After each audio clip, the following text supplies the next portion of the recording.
How is everybody doing today? My name is Master Zero, and in today's video, we are reacting to My Time at Camp Operetta by Jaiden Animations.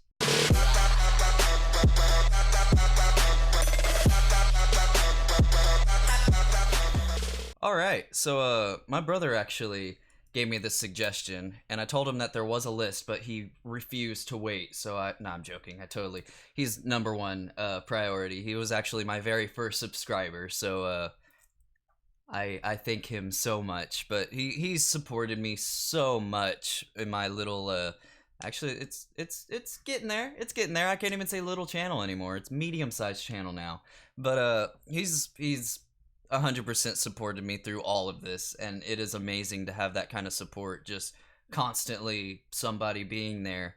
But I'm not gonna get sappy or emotional or whatever about this, but I know a lot of you guys wanted me to react to something else YT.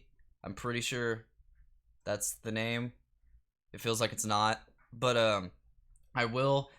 That's gonna be Friday's video. I promise. I'm probably gonna do his newest one because I keep getting a lot of suggestions for his videos, and I honestly don't know why I haven't reacted to any more. I think I just reacted to that one, but it was super enjoyable. So I am gonna react to it. Don't worry. But I like Jaiden Animation a tiny bit more, just like a tiny bit, and then Odd Ones Out is like above all of them. So in case y'all guys were wondering, my rank of YouTube animators. So I am getting way off topic. Without any further ado, here is My Time at Camp Operetta.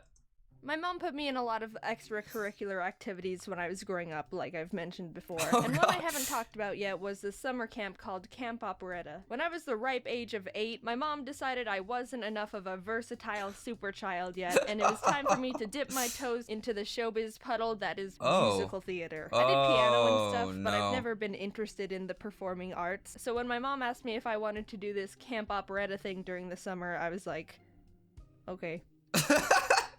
That's all it Wait, takes. what is this? Look, I just agreed with anything my parents told me as a kid. I didn't know I could actually have an opinion. I'm assuming that most of you don't know what Camp Operetta is because I was gonna ask if I was stupid. But... To be fair, it was a one-off indie camp one of the local elementary schools just did. So basically, Camp Operetta was for young artsy theater kids, like and Phantom start of the off Opera by sitting in a group and reading a picture book. Then everyone works together to rewrite it into a musical play to perform in front of the parents at the end of the camp. That's pretty and then interesting. What should the tiger say? Make him say the F word. Then we all get assigned roles for the play, write the music, and make the costumes and set. Oh, that is hilarious. Really fun, and I looked forward to it a lot. Also, when I say write music, I mean the teachers tell us how to play nursery songs on xylophones and those colored plastic tubes. We were dropping fire in 4th grade. Oh, the first snap. year I did Camp Operetta, the book we were supposed to theaterize was... I can't remember. I just know it was about a bunch of animals in the jungle, and I wanted to land the role of cheetah because I thought cheetahs were cool. Cheetahs and are cool. I'm the best cheetah out of all you losers. She wasn't the main character, but I've never been a main character kind of guy. I'm the I can't cope with #1 spots because the expectation, spotlight, and stress is enough to break me kind of guy. Always so go why middle. I'm always happy to sit at like #2 in yes. It proves, hey, I'm talented and hardworking enough to land an important and high up role without complete judgment and pressure of being at the top with everyone waiting for you to mess something up. Bit of a depressing life hack for you guys. Spoiler alert, I nailed the audition and reeled myself in the role of cheetah. The catch was there were too many kids in the camp for the amount of characters in the play, so what the teachers decided we'd do was assign 2 people per character, and then halfway through the play, switch out casts. That's the girl who landed Cheetah 2 was this one girl who I don't remember the name of, but I thought she was super cool because she only had 1 arm. It's a good thing the teachers didn't care that the 2 kids who shared a role didn't have to look similar because they'd either have to dye her hair dark brown and make her look Asian somehow, or chop one of my arms off. I knew that was coming. Paper plates, painted a jungle scenery on big sheets of paper for the background. This seems really cool. I think the costumes were made of paper too.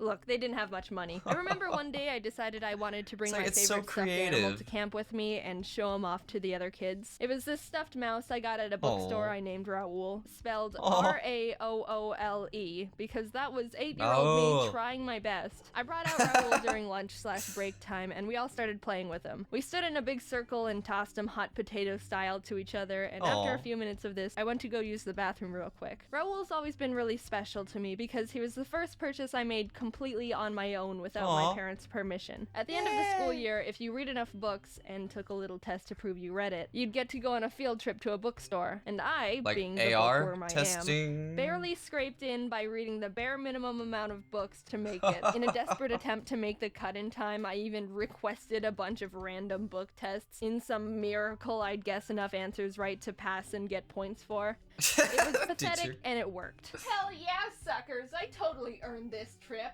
Woo!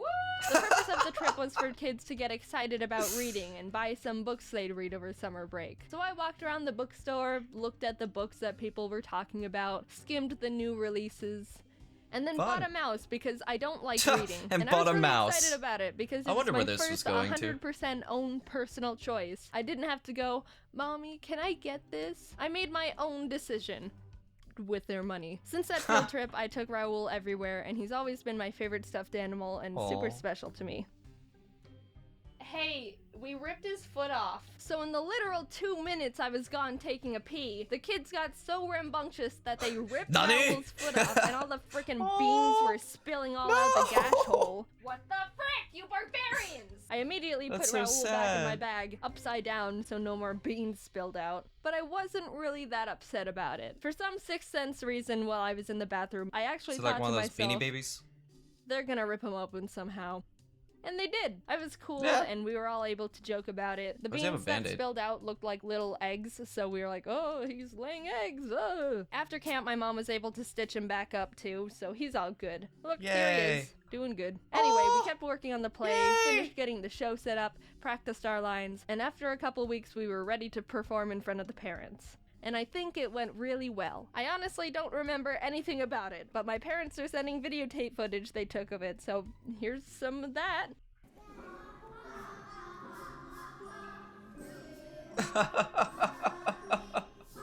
This is adorable.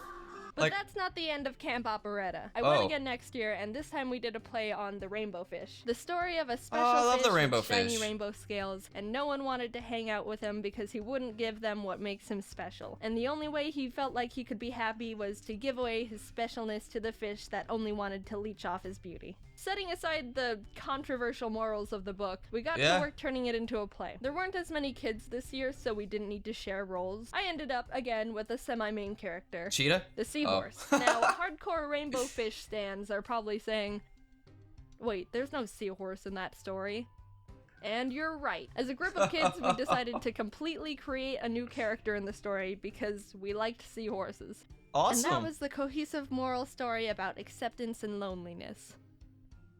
Can we add a seahorse?